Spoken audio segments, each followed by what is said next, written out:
Okay, we got a 62 Corvette Convertible. Like the transition year. It's got the wiper blades off it. It's got wipers on it though.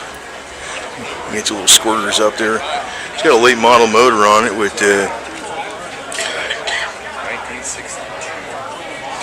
I don't know what that is, man. So, you know, it's a fuel injection, obviously, but aftermarket aluminum radiator.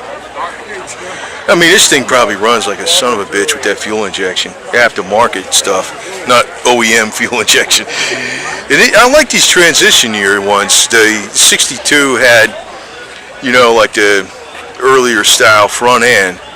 And everybody, you know, when you got the 63, it looked a lot different on the front with the hideaway headlights. But the same cool back end is on here. But it's the 62. Oh, he's got, that's, you know what?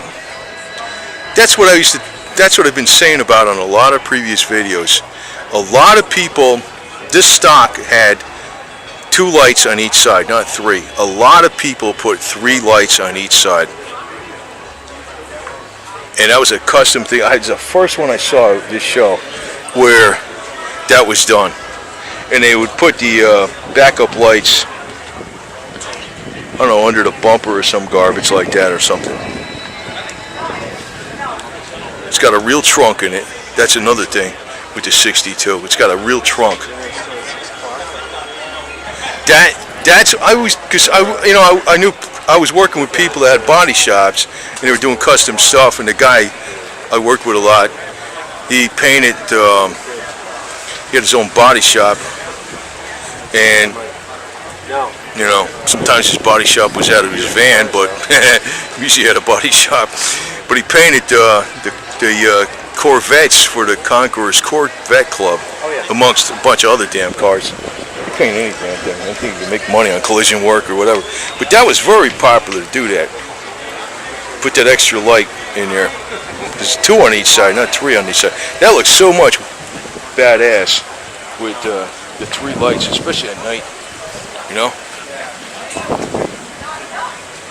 That looks badass. It's got a real trunk in the 62. That's the other thing.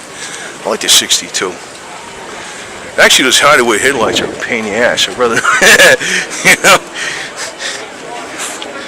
I mean, once you pop the hideaway headlights open, it's not more streamlined anyway. So what the hell? Oh, Willwood brakes. Holy shit!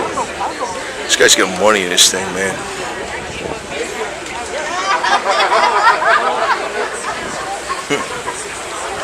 Here's your beer can holder. I wonder if that's automatically cooled for your Coors beer. Don't drink and drive. Drink while you drive, right?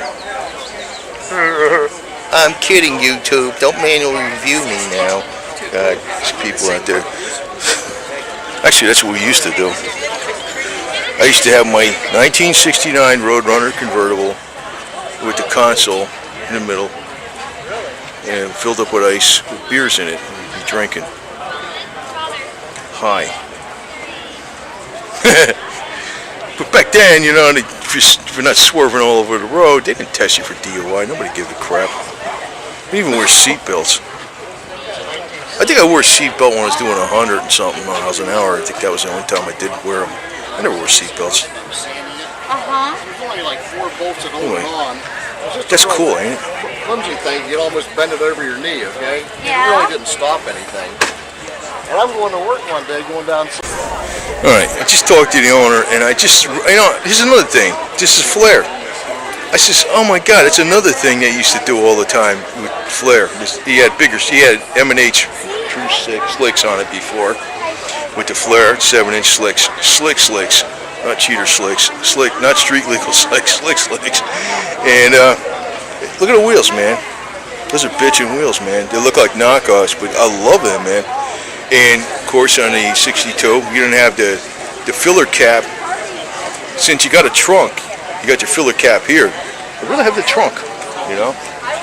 And in the front, I don't know if you can see this. Yeah, maybe you can. It's ghost flames. You'll only pick them up better in the sun. They're like a I don't know, brown burgundy color. That's wicked. Nice car.